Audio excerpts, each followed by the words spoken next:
that brings us to the next presentation from Igor. So Igor is a data scientist at Bell Canada, and he's going to be talking about data science for SOC, so a practical example of detecting advanced credential attacks. I'm really looking forward to this talk. I mean, big data and data science is definitely something that we should be all looking into from a SOC perspective, and Igor has a lot of experience there, and I think the methodology that he will share is going to be very valuable for us as a Blue Team. So the floor is yours, Igor. Thank you very much. Thank you very much, Maxim. Thank you very much, everyone. So I hope you see me well and hear me well. I'm looking forward to getting access to control the mouse. Perfect. Okay. Okay, here we go. Excellent. All right. So very happy to be here. Once again, thank you for the organizers for choosing my talk, and very excited. Thank you also for your interest. So in my presentation, I will share with you data science methods that proved successful in our corporate setup, specifically for detecting advanced cyber threats and for performing prompt triage of security events. For the latter one, I will share with you a new type of visualization that I haven't seen being used in other security products. Importantly, most of what you will see was built using free open source, and thus it can be used in your environments too. The agenda of my presentation is as follows. In the introduction, I will remind you what is a credential attack, or TTP 1078 of MITRE ATT&CK framework. I will be using this as a case study throughout my presentation for clarity purposes. However, all of our discussion can be extended to other MITRE ATT&CK TTPs. For example, I will briefly mention how to do it for TTP 1210 lateral movement. We'll start our discussion with using credential attack to discuss the challenges that classical rule-based approaches for detection of threats face. Then, in the theoretical part, I will share what advantages machine learning can bring. I will share with you specific technical solution architecture of our proposed solution, and it uses supervised and unsupervised machine learning, which allows us to detect advanced threats and also to reduce the number of false positives. In the practical part of the demo, we'll see how everything works in action. I will also share with you one of the practical results of our work, detected advanced cyber attack. With that, I will conclude. So let's get going. What is a credential attack? In a nutshell, it's when a malicious actor obtains a lot of user credentials and uses them to authenticate against protected websites. Why? Well, for example, to steal private clients' data. Let's look at a concrete example. Let's assume that source IP1 is controlled by a malicious actor who got a lot of credentials and is trying to verify them promptly. For that reason, at some point, malicious actor generates too many connections to the login URL. Let's say 3. By the way, all the numbers throughout the presentation are provided only for clarity purposes. How can we detect such malicious activity? We can create a rule saying that if some source IP generates more or equal 3 connections a minute, we want to be alerted about it with a ticket. What is a problem here? It is that all source IPs are different. And for that reason, while the rule will perfectly work for source IP 2 that never historically generated more than 1 connection a minute, let's assume that there is this ideal customers who never forget their user credentials. However, it will be a problem for source IP 3, which is a public source IP shared by multiple customers that historically generated more connections. Let's say 12. How can we mitigate this? We can, of course, raise the threshold to 15. However, if we do that, well, there will be no false positives at source IP 3 and the like. Also, the attackers behind source IP 1 will stay under the radar. This is a problem. So what can we do? This is where machine learning comes in handy, because it performs historical profiling of sources. Here you can see unsupervised machine learning component of Elastic detecting an anomaly, this red dot. The color of the anomaly describes severity of the deviation from the norm. Red stands for severe deviation, while orange, yellow, and into green describe milder deviations. Our solution that we internally call Lightning AI monitors the environment for anomalies and performs the prompt triage. However, if prompt triage doesn't give a definite answer, we can always turn to Kibana, the native visualization tool for logs in Elasticsearch, and continue our investigation there. I will show you how to do it in the demo part. Okay, so we got unsupervised machine learning. What does this additional dimension bring to our analysis? Now every anomaly has two coordinates. One on the horizontal axis, the absolute value of the anomaly. For example, for source IP 1, it will be the number 3 connections a minute. For the same source IP 1, on the y-axis or vertical axis, the coordinate will be 75. It represents unsupervised machine learning risk, because on the vertical axis, we measure anomalies relative value, and it can be in the range from 0 to 100. 100 represented maximum risk. To elucidate the analysis of the anomaly space, let's divide it into 4 quadrants and put an anomaly into each one of them. Anomalies in quadrants 1 and 2 are red because their vertical axis coordinate is 75, which corresponds to the color red. While anomalies in quadrants 3 and 4 are green because their coordinate is 25, which corresponds to green. If we were to stick to our rule-based approach with a threshold of 10, anomalies in which quadrants will be opening tickets? You can, by the way, reply in the Slack channel, hallway Igor Kozlov. And also, if you just joined, I will be staying in this channel after the presentation to answer your questions. I'm really looking forward to engage into interesting discussions with you. So, okay, right. Anomalies in quadrants 1 and 4 will be opening tickets because everything in these quadrants have x coordinate or horizontal coordinate greater or equal to 10. And as we saw, this is a problem for source IPs in quadrant number 4, which can be benign, legit customers. So how can we mitigate this? We can start opening tickets only for anomalies in quadrants 1 and 2. This allows us to not have any false positives in quadrant 4 and at the same time catch attackers like source IP number 1. So great. Combination of unsupervised machine learning and rules covers quadrants 1, 2, and 4. What about quadrant number 3? Is it even interesting? Well, actually, it is very interesting because most of our customers and advanced attackers are all there.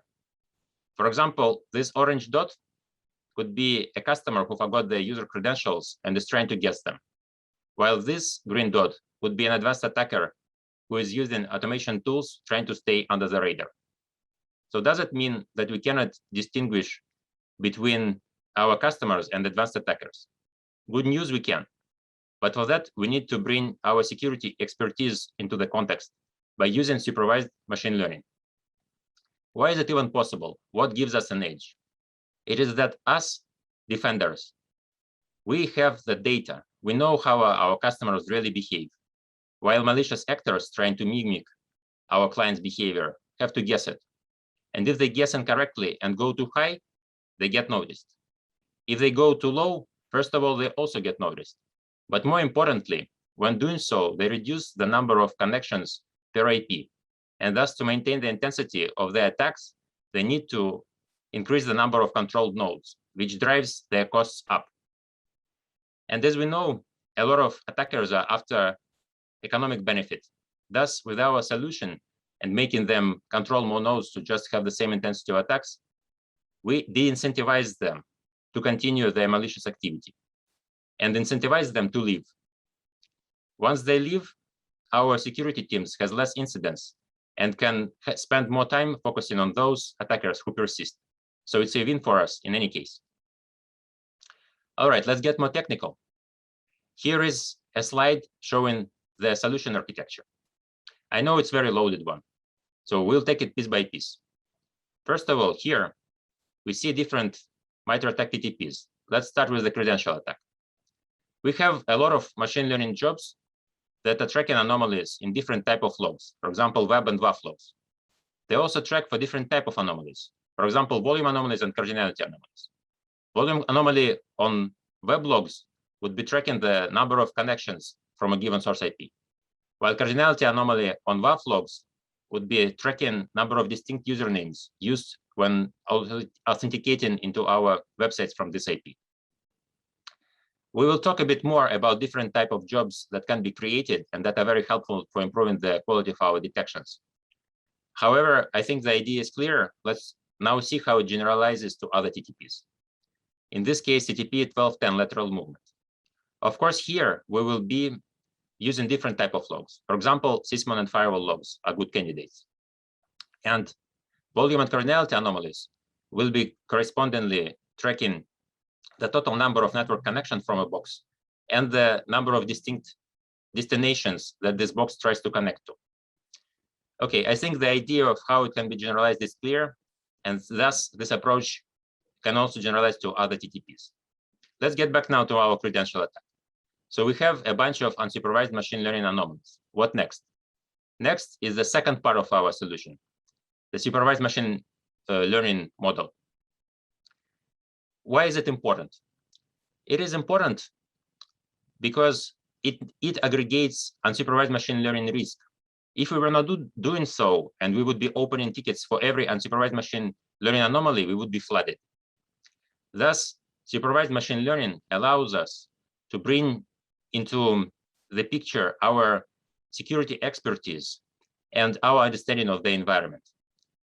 Only after that, the model can say which activity is malicious and needs a ticket, and which activity is at least suspicious and needs to be still showed to our analysts on the dashboard. One final remark I want to make before going to the demo part. It is that following weaponization race, it's quite possible that we will have to go to deep learning and complex RNN architectures. However, at this day and age, supervised machine learning methods of classical machine learning packaged in Scikit-Learn do a great job for us, and we'll also see it later. Perfect. With that, we finish the theory part, and we can get to the demo.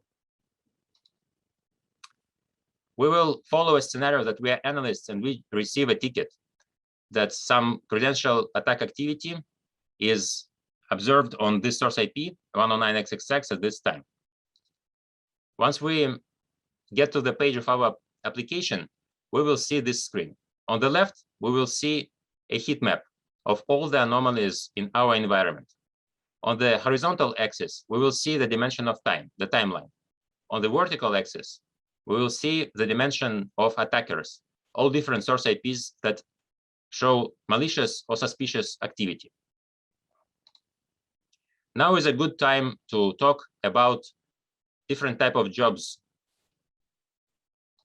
Let me find a button where I can play the video.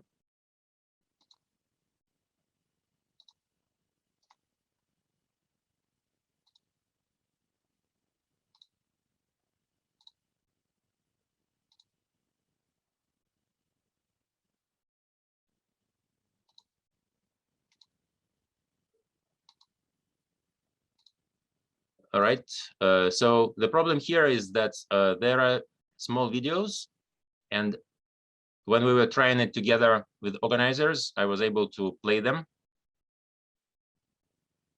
So I probably will need help of organizers to understand why I cannot play the video, because everything was working when we were doing it in the tests, during the test. Maxim, can you please help me?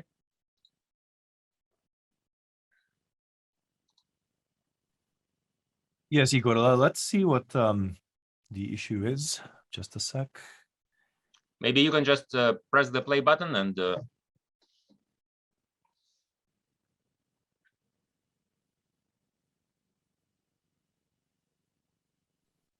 Hi, Igor. Are you saying that this is needing a video to play?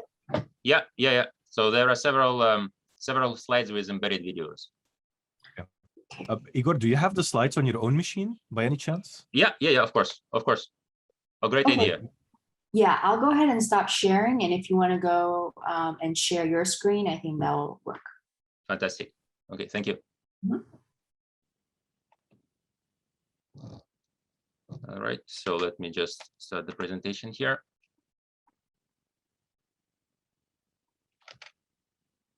Okay, share screen.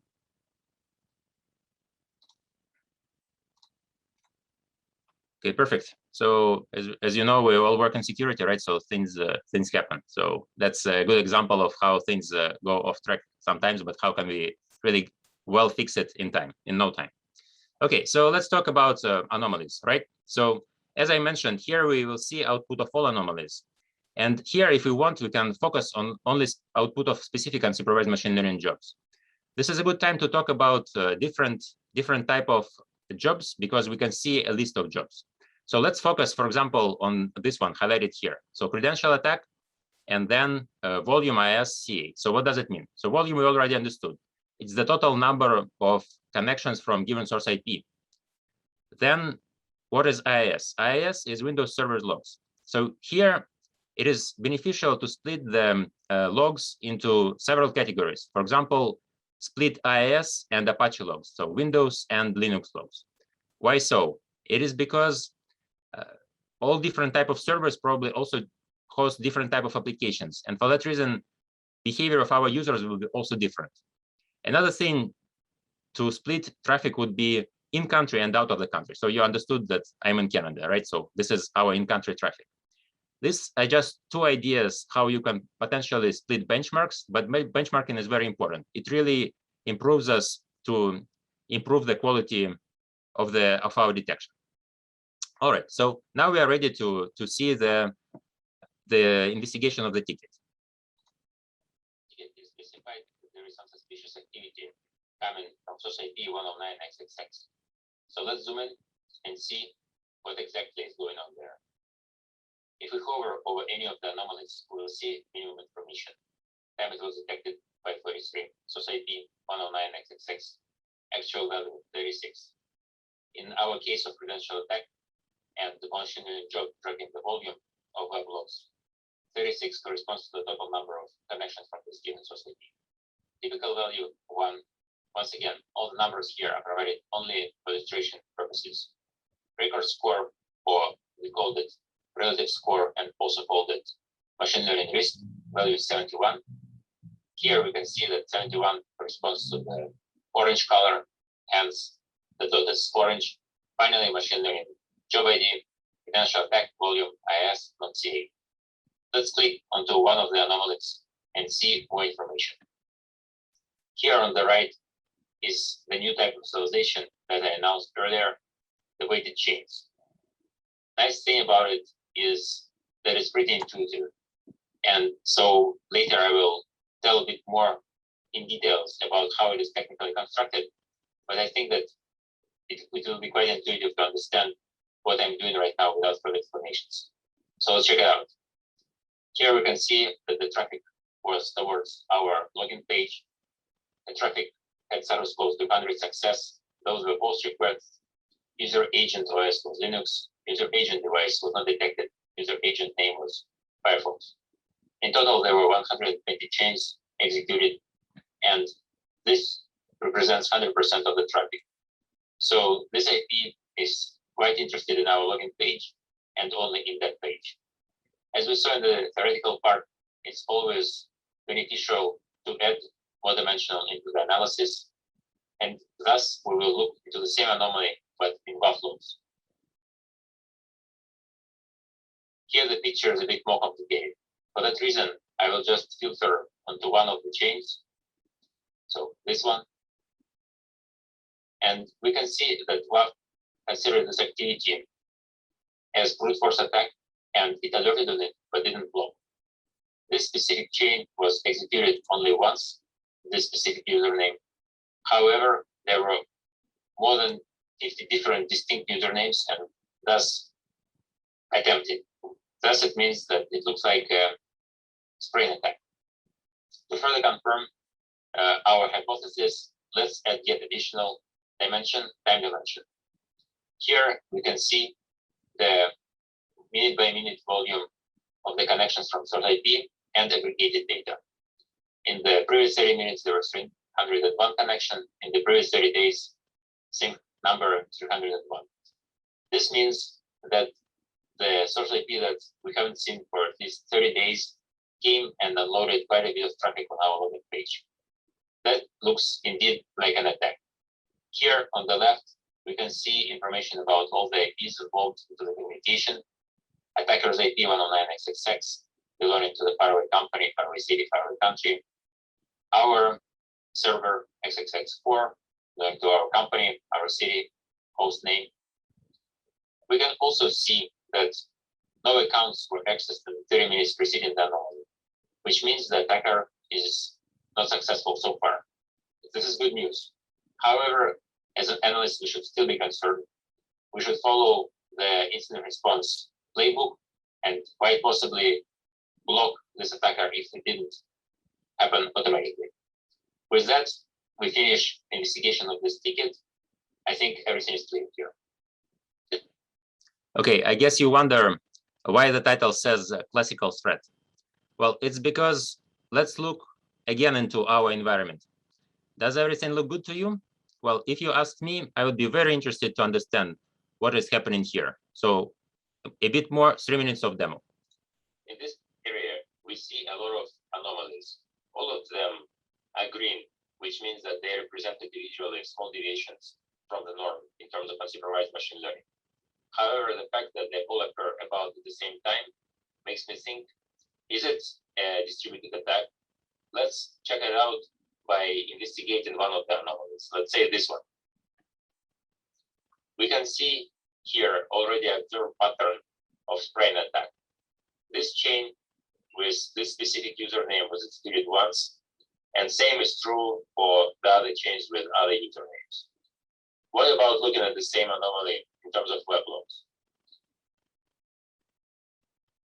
This is actually a good opportunity to show the power of weighted chains when analyzing multi-dimensional data.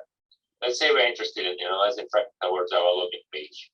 We just filter out here the login page only. We see that there is post and get request traffic, and actually equal amount of it because both lines, both weighted chains are red. Let's focus only on the post requests. So because we know that they represent authentication again attempts towards our login page. So they were successful and they were in the amount of 3. So if we're done with analyzing post request traffic, we can unfilter post requests. And then if we want to analyze some traffic towards other URL, we can just move the slider to highlight just this chain, or we can even extend it to highlight both of these URLs. Why? Because they have the same structure and very important one. So you see they both contain account here. So account some URL 1 and account some URL 0. What does the structure of URL tell us? It tells us that some activity is happening already beyond authentication in the user account space. So because these are GET requests and they happen in post authentication, it's quite possible that this is attempts of data exfiltration. Let's verify our analysis further. Oh, wow. We can see that 12 different user accounts were successfully authenticated and thus means compromised from this source IP. It's good at training data, but importantly is it makes us see that unsupervised machine learning with rules can be fooled, and only supervised machine learning used together with unsupervised machine learning and rules can detect this types of distributed malicious activity, the advanced attackers. To clarify this point differently, let's look at this heat map again, and let's recall that what I was telling you in the theoretical part of the presentation. I was telling you that most of advanced attackers and our clients are in the quadrant number 3. Let's filter it out, the quadrant number 3, by setting the slider of absolute value to 10 and relative value to 50. And we can see that the distributed attack disappeared. Unsupervised machine learning with rules can successfully detect this type of attack coming from 109xxx, the classical one. However, they are blind without supervised machine learning to the distributed one. So one of the key takeaways of my presentation, use supervised machine learning on top of unsupervised machine learning and rules, because it allows you to bring security context that is extremely important when detecting advanced threats. Perfect. So this was the first key takeaway. So use supervised machine learning on top of unsupervised machine learning. There is a second, right?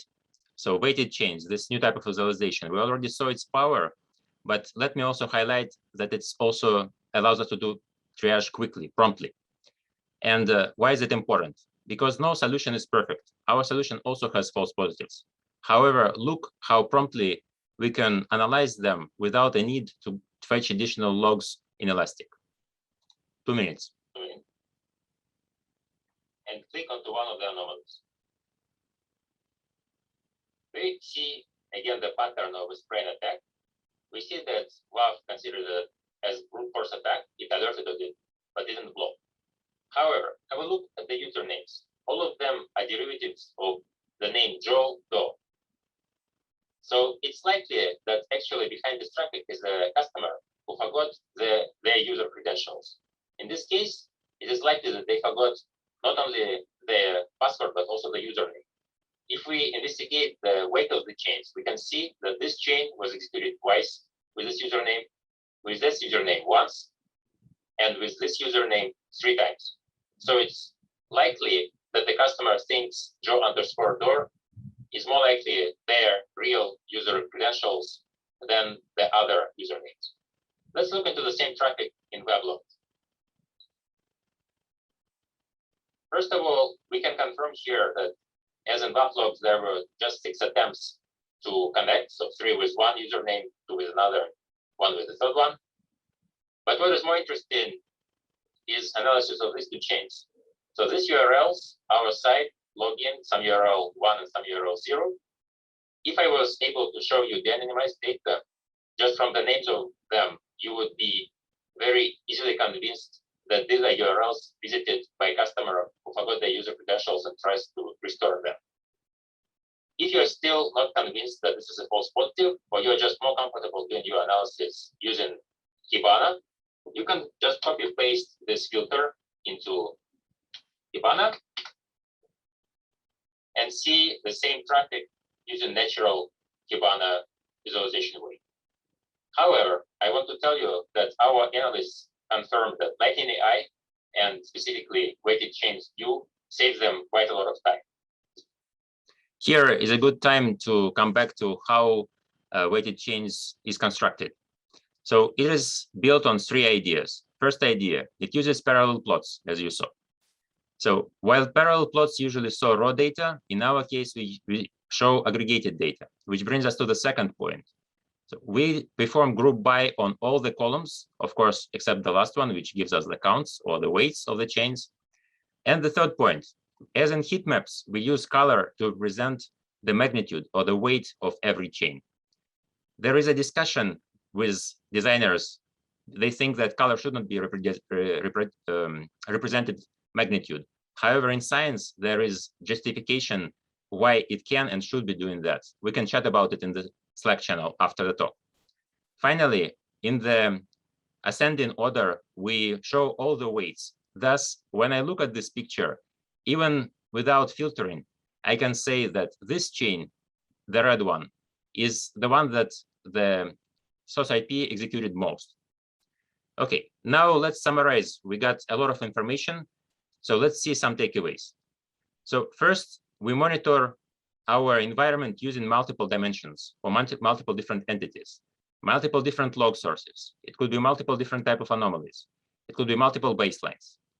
Then we use machine learning, supervised machine learning ensembling methods, which allow us to aggregate anomalies risk to open tickets.